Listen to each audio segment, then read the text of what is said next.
అందరికీ నమస్కారం. ఈరోజు మనం కృపా విప్లవం అనే ఒక చాలా ఆసక్తికరమైన అంశం గురించి మాట్లాడుకోబోతున్నాం. ఇది వినడానికి కొత్తగా ఉండొచ్చు, కానీ క్రైస్తవ విశ్వాసంలో రెండు కీలకమైన విషయాల మధ్య ఉన్న తేడాను ఇది చాలా స్పష్టంగా వివరిస్తుందన్నమాట. చూడండి, యోహాను సువార్తలోని ఈ ఒక్క వచనం ఆ మొత్తం చర్చకు పునాది వేస్తుంది. ఇక్కడే రెండు వేర్వేరు మార్గాల గురించి పరిచయం జరుగుతోంది. అంటే ఇక్కడ మనకు రెండు విభిన్నమైన నిబంధనలు కనిపిస్తున్నాయన్నమాట. ఒకటి ధర్మశాస్త్రం, రెండోది కృప. ఈ రెండూ ఎలాగంటే పాత ద్రాక్షరసం, కొత్త ద్రాక్షరసం లాంటివి. వాటిని ఎప్పుడూ కలపకూడదు, వేటికవే ప్రత్యేకంగా చూడాలి. సరే, మరి ముందుగా అసలీ ధర్మశాస్త్రం అంటే ఏంటి, దాని ఉద్దేశం ఏంటి అనేదాన్ని కొంచెం లోతుగా చూద్దాం. మనం ధర్మశాస్త్రం అనగానే మనకు గుర్తొచ్చేవి 10 ఆజ్ఞలు, రాళ్లమీద చెక్కబడినవి, సీనాయి పర్వతం మీద మోషేకు ఇవ్వబడినవి. అసలు మనిషి ఎలా బ్రతకాలో చెప్పే ఒక పరిపూర్ణమైన నియమావళి ఇది. కానే ఇక్కడ చాలా ఆశ్చర్యకరమైన విషయమేంటంటే దేవుడు దీన్ని మరణ పరిచర్య అని పిలుస్తున్నాడు. 10 ఆజ్ఞలు మరణ పరిచర్యనా? ఇదేంటి ఇలా ఉంది?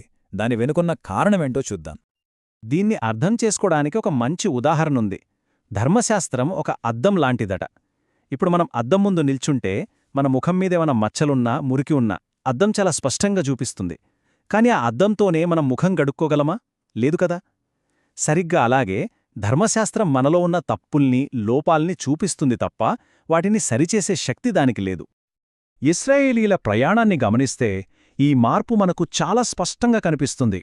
చూడండి, వాళ్లు సీనాయి పర్వతం దగ్గరకు రాకముందు, అంటే ధర్మశాస్త్రం ఇవ్వబడకముందు వాళ్లు సణిగినా, ఫిర్యాదు చేసినా దేవుడు వాళ్లకు నీళ్లు, ఆహారమిచ్చాడు. కాని సీనాయి దగ్గర యెహోవా చెప్పిందంతా మేం చేస్తాం అని వాళ్ల సొంత బలం మీద ఆధారపడ్డాక, అంటే ధర్మశాస్త్రం కిందకు వచ్చాక అదే సణుగుడు, అదే ఫిర్యాదులకు ఫలితమేంటి? మరణం. చూసారా ఎంత తేడా ఉందో? అంటే ఇక్కడ మనకు అర్థం చేసుకోవాల్సిన విషయం ఏంటంటే, ధర్మశాస్త్రం యొక్క అసలు ఉద్దేశం ప్రతి ఒక్కరి నోరు మూయించడం. ప్రపంచం మొత్తం అయ్యో మా వల్ల కాదు, మాకొక రక్షకుడు కావాలి అని గ్రహించేలా చెయ్యడమే దాని ముఖ్య ఉద్దేశం అన్నమాట. సరే, ధర్మశాస్త్రం మన లోపాన్ని ఒక అద్దంలా చూపించింది. మరి దీనికి పరిష్కారమేంటి? ఇక్కడే మనకు కృప అనే అద్భుతమైన కాన్సెప్ట్ పరిచయమవుతుంది. అసలు కృప అంటే ఏంటి? అది మనం సంపాదించుకునేది కాదు. మనకు అర్హత లేకపోయినా, మనం యోగ్యులం కాకపోయినా దేవుడు మనకిచ్చే ఒక ఉచితమైన బహుమతి. ఇది మనిషి ఎలా ఉండాలో కాదు, దేవుడు ఎలాంటివాడో చూపిస్తుంది. ఇక్కడే మనకు ఆ తేడా స్పష్టంగా తెలుస్తుంది. ధర్మశాస్త్రాన్ని శిక్షావిధి పరిచర్య అంటే, కృపను నీతి పరిచర్య అంటారు. అంటే ఒకటి మన తప్పులను ఎత్తిచూపి శిక్షిస్తే, మరొకటి మనకు నీతిని ఒక బహుమతిగా ఇస్తుంది. దీని మహిమ ఎంతో గొప్పది. ఇప్పుడు ఈ రెండిటి మధ్య ఉన్న తేడాల్ని ఒక్కసారి స్పష్టంగా చూద్దాం. ధర్మశాస్త్రం కింద అది మన దగ్గర నుంచి నీతిని డిమాండ్ చేస్తుంది. అది ఒక సేవకుడైన మోషే ద్వారా చాలా దూరం నుంచి ఇవ్వబడింది. దాని కింద జరిగిన మొదటి అద్భుతం నీటిని రక్తంగా మార్చడం, అంటే మరణానికి గుర్తు. కాని కృప కింద చూస్తే అది నీతిని ఒక గిఫ్టుగా ఇస్తుంది. దేవుని కుమారుడైన యేసు ద్వారా అది మనకు వ్యక్తిగతంగా అందింది. ఇక్కడ మొదటి అద్భుతం నీటిని ద్రాక్షారసంగా మార్చడం, అంటే జీవానికి గుర్తు. ఎంత తేడా కదా. సరే, ఈ తేడాలు థీరీగా బావున్నాయి. మరి ఆచరణలో ఎలా ఉంటాయి? కొన్ని నిజజీవిత కథల ద్వారా దీన్ని ఇంకా బాగా అర్థం చేసుకుందాం. ఇక్కడ 2 ధనవంతుల కథ చూద్దాం. ఒక ధనవంతుడైన యువ పాలకుడు యేసు దగ్గరకు వచ్చి, నేను ఏం చెయ్యాలి అని అడిగాడు. అతను చేయడం మీద ఫోకస్ చేశాడు. అందుకే యేసు అతనికి ధర్మశాస్త్రాన్ని ఇచ్చాడు. ఫలితం, అతను దాన్ని పాటించలేక బాధతో వెళ్ళిపోయాడు. మరోవైపు జక్కయ్య ఉన్నాడు. అతను ఏమీ అడగలేదు. యేసే అతని ఇంటికి తనంతట తానుగా వెళ్తానన్నాడు. అంటే అతనికి కృప ఇవ్వబడింది. అక్కడ ధర్మశాస్త్రం ప్రస్తావనే లేదు. ఫలితం, అతను ఎంతో ఆనందంగా తన సంపదను పంచేశాడు. చూశారా ఎంత తేడా ఉందో? వ్యభిచారంలో పట్టుబడిన స్త్రీ కథ. ఇది చాలా శక్తివంతమైనది. ఫస్ట్ పరిసయ్యులు వచ్చి ధర్మశాస్త్రం ప్రకారం ఈమెను రాళ్లతో కొట్టాలి అన్నారు. ఇది లా.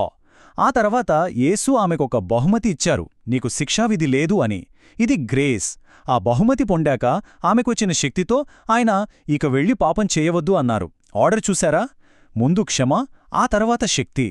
చాలాసార్లు మనం ఈ ఆర్డర్ని తారుమారు చేస్తాం. ముందు పాపం మానేయని చెప్పి ఆ తర్వాత క్షమ గురించి మాట్లాడతాం. కాని యేసు చేసిన పద్ధతి దానికి పూర్తిగా వ్యతిరేకం.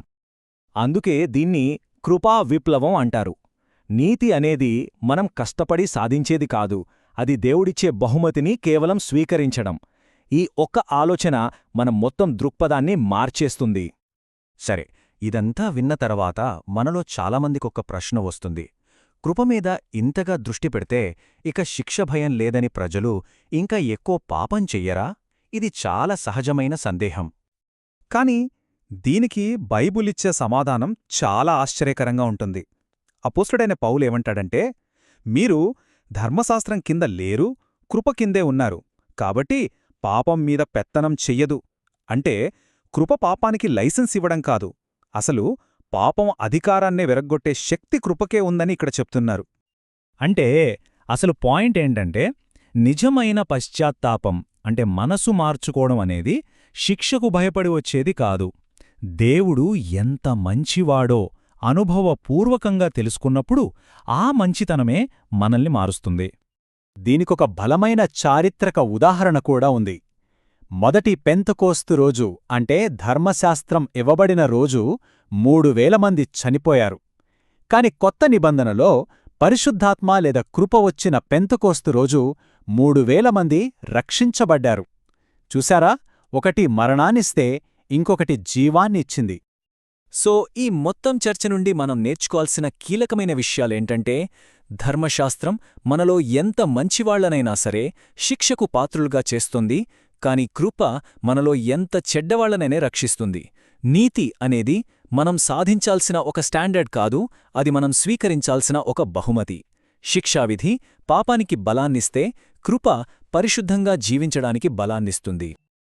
చివరగా ఇదంతా మనల్ని ఒక పెద్ద ఆలోచనలో పడేస్తుంది. పాపానికున్న బలమే ధర్మశాస్త్రమైతే దాని ప్రభావం నుండి పూర్తిగా విముక్తి పొంది జీవించడమంటే అసలు అర్థమేంటి? ఈ ఆలోచనతోనే ఈ వివరణను ముగిద్దాం.